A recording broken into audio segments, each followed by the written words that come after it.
Whoa, computer. Whoa, hello, my friends.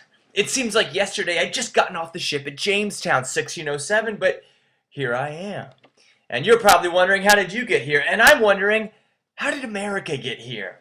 The story of colonization, the beginning of the United States of America begins now. And what you need to do is to take out your review guide. You see, it starts with a chart. We're going to go down the line: Southern colonies, society, economy first, politics, then we'll go to the middle colonies and we'll go down in a manner like this. And then we'll do the same for the New England colonies. So without further ado, I begin. And any word you see which is red, that is a word that you need to write in. So the first category is going to be Southern colonies, my own. That would be Maryland, Virginia, North Carolina, South Carolina, and Georgia. Maryland on down. Economy, how do they make their money? Think of it as the colonial like triangle. The T stands for tobacco. Tobacco was the big crop, the saving crop of Jamestown and really of the southern colonies. Next up is a food, rice. Rice you may not think of as being a southern cash crop, but it was, especially in South Carolina. And last was indigo. Indigo, this crop right here, this flower, which was used to make dyes, to change the color of clothing to beautiful purples or beautiful blues. You might be saying to yourself, but where's cotton? I thought cotton was king. Cotton will come out later with the invention of the cotton gin by Eli Whitney. Before the cotton gin, it's tobacco, rice, indigo. It's the colonial try. That's the economy of the South. What about their society? How are they made up? Well, first thing, an incredibly important thing, was your family standing. It was based off family standing. If you had a noble and rich and respected family, then you were born into that and you had great advantages. Maybe not so much if you weren't born into a family like that. Now, what do these families own? Well, the most important thing is land. Land ownership was the basis of the amount of wealth that these different families would have. Very religious down south, and the religion is based upon the Church of England. And that makes sense because in the southern colonies, they had the closest ties to Great Britain, both economically, both socially, politically. The southern colonies you want to associate with Great Britain. They were obsessed with London, obsessed with being as British as possible at first. But this will change. This will change. Hey, last thing, southern colonies politics. How did they govern themselves? With planters.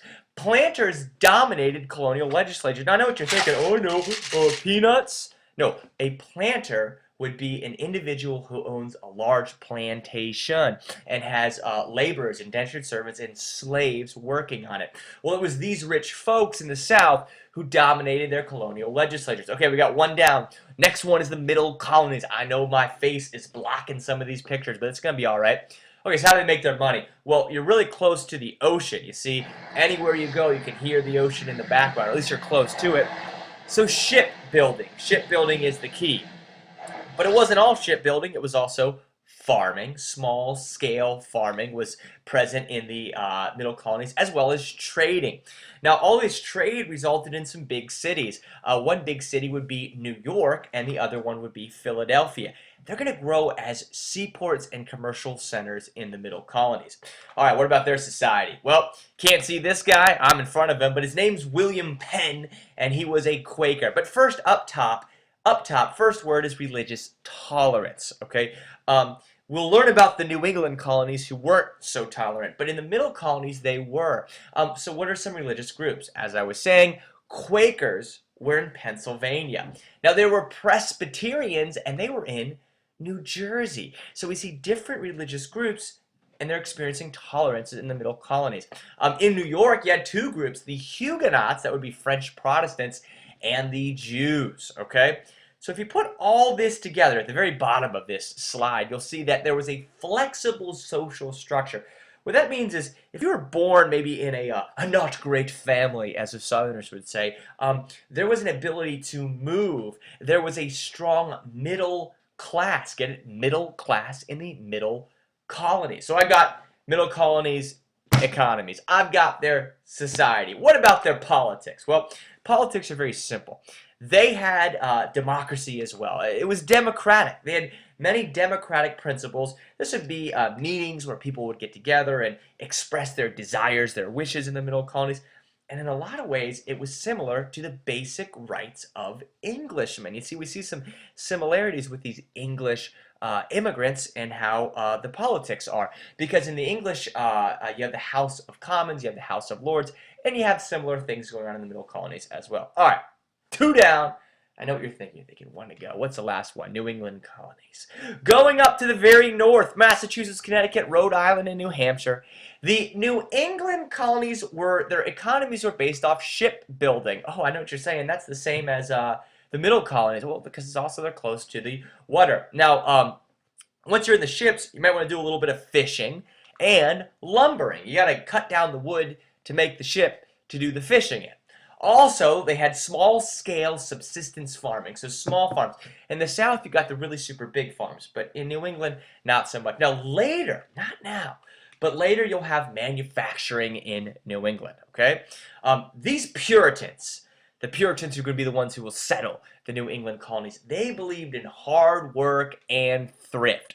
Thrift meaning saving your money. So hard work, we're saving our money, we're building a better life. Now, society in the New England colonies. Well, it's all about religion. Religion is the key in the New England society because it was founded by Puritans. Puritans, a group of people who wanted to purify the Church of England. They left England for religious reasons, okay? So all about religion, religious standings. Now, the Puritans grew intolerant of those who thought differently. Those who thought differently, the name for them were dissenters. And this gentleman right here in the middle is Roger Williams, and he was a dissenter who fled Puritan Massachusetts because he disagreed with the Puritan ways. And where did he go to? He went to Rhode Island. Rhode Island was founded by dissenters freeing persecution from Puritans in Massachusetts. Now, I'm looking at you right now, and I know what you're thinking. How am I supposed to remember that Rhode Island is the home of the dissenters who fled Puritan Massachusetts? Well, if you just think about the name, Rhode Island, see, here's Massachusetts, so Roger Williams had to have taken a road to get to Rhode Island. Premium or non-premium? Okay. New England colonies politics. They had politics as well. They had Athenian direct democracy. Remember, Sparta made war, Athens made democracy, made governments. Well, they practiced direct democracy in town meetings. Now, for example, in the South, you would elect a planter, and he would serve, and he would represent you. But in New England, you would show up to that church, you would show up to that town meeting, and you would say exactly what you would want to have happen. That's not just democracy. That's direct democracy. And New England had direct democracy. All right, hey, look, the very bottom of your chart, there's one line, doesn't have a number of it, and it says, all of the above colonial groups had a strong belief in private ownership of property. So this isn't land all owned by the king, this is land owned by you, and a strong belief in free enterprise. And if you wanted to take your land, if you wanted to try to create wealth through trading, through fishing, whatever, you could grow your wealth in the New World, okay? All right, now, switching gears. Let's talk about the origins of the New England colonies. And when we do this, you'll notice right up here, the number. This is the number of the question that we are on, so you can never get, hopefully, confused as to where exactly we're looking. So, question number one, who settled the New England colonies? We said it before, Puritans settled in New England, and they were there for one reason, and one reason only. They were seeking religious freedom. They were there to purify the Church of England from all of its Catholicism. All right, now we're on question number two. They formed a covenant community. That's a promise that they made to themselves, and it was on the ship on the way over. That ship, I bet you've heard of it, was called the Mayflower. This was based off the principles of the Mayflower Compact. You see, they took this piece of paper, they called it the Mayflower Compact. They wrote a bunch of rules that they agreed that they would follow, and then they signed their names to the bottom of it. Beautiful. And they lived by those principles. Now, origins of the Middle Colonies. Middle Colonies, remember, they're very diverse, and we talked about this. They have so many different groups happening. You got the English, you got the Dutch, you've got German-speaking immigrants, okay? They're there for two reasons in the Middle Colonies. They're there for religious freedom and economic opportunities. So, you got Quakers, you got Presbyterians, you got Huguenots, you got Jews. religious freedom. But then you also have people that are there because of that strong middle class, that flexible social structure who want to make cash, make money in America. All right, origins of the southern colonies, going down south. Well, let me tell you something. The southern colonists, at first, guys like me who got off that ship in Jamestown, we were there for one reason. We were there for economic opportunity. We were there to make dollar bills. Yo. Before that, excuse me, we're on question number 5. Virginia will be divided up into, you can think about it as being divided into 2 areas, Eastern Virginia and Western Virginia. Cavaliers grew cash crops on plantations in Eastern Virginia.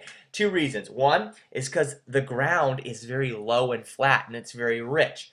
Here's the other thing. Who are those Cavaliers? This would be the really rich folks, friends of the king who were given large plots of land in Eastern Virginia.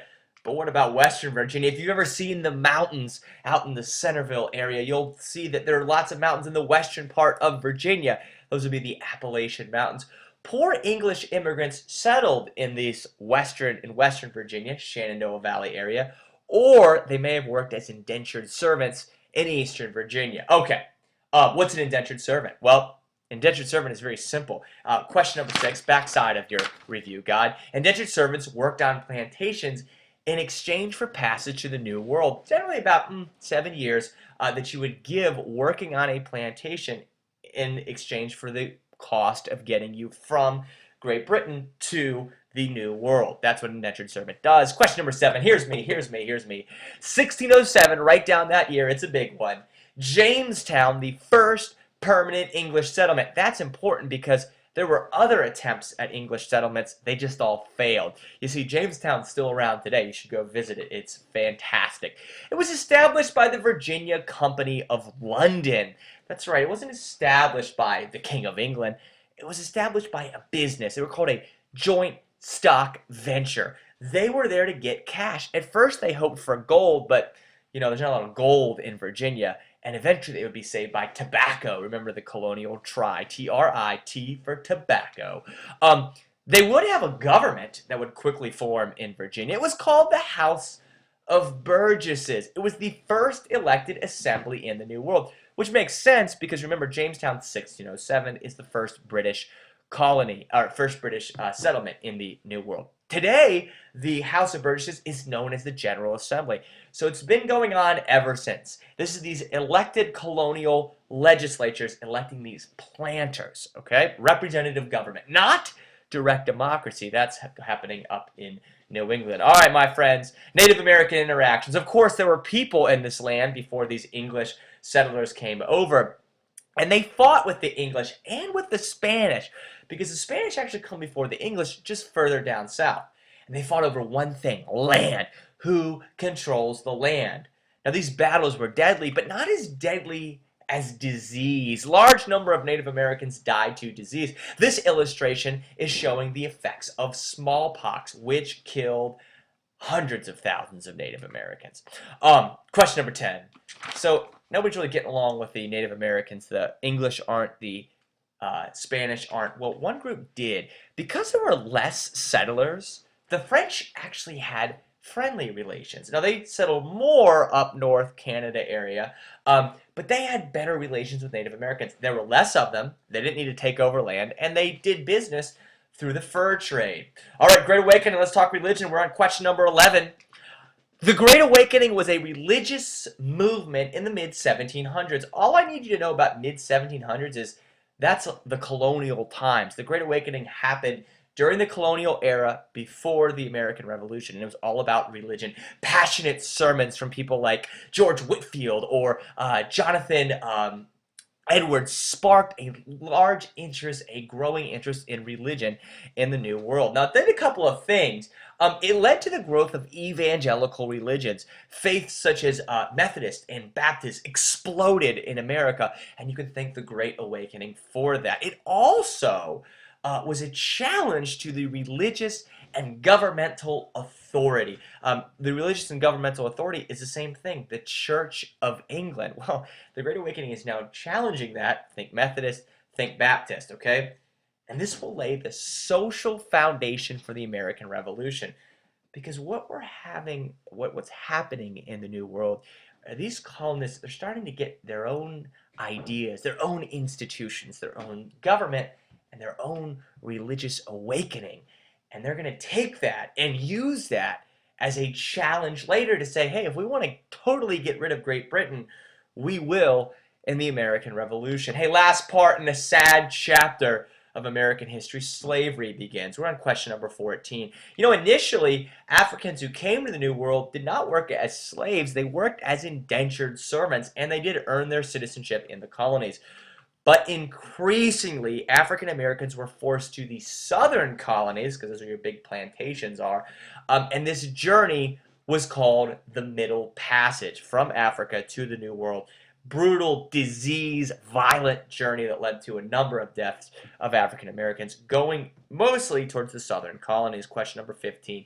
In Virginia, here in our home colony at the time, now state, slaves in Virginia provided work on tobacco plantations because of all the cash crops, especially in Virginia, that was the biggest, that was the most important. Initially, slavery was everywhere in the New World, but quickly, northern and middle areas of this land that we now call the U.S., they phased slavery out. The South would grow more dependent upon slavery. And this would lead to a sectional split between North and South, between two sections of our country. And later, in the 1860s, it would lead to civil war. I hope you've enjoyed this journey of history with me. I need to get back into the time travel machine and go back to 1607 because we haven't found much gold. But I've got a feeling that today is the day that we're going to find gold in Virginia.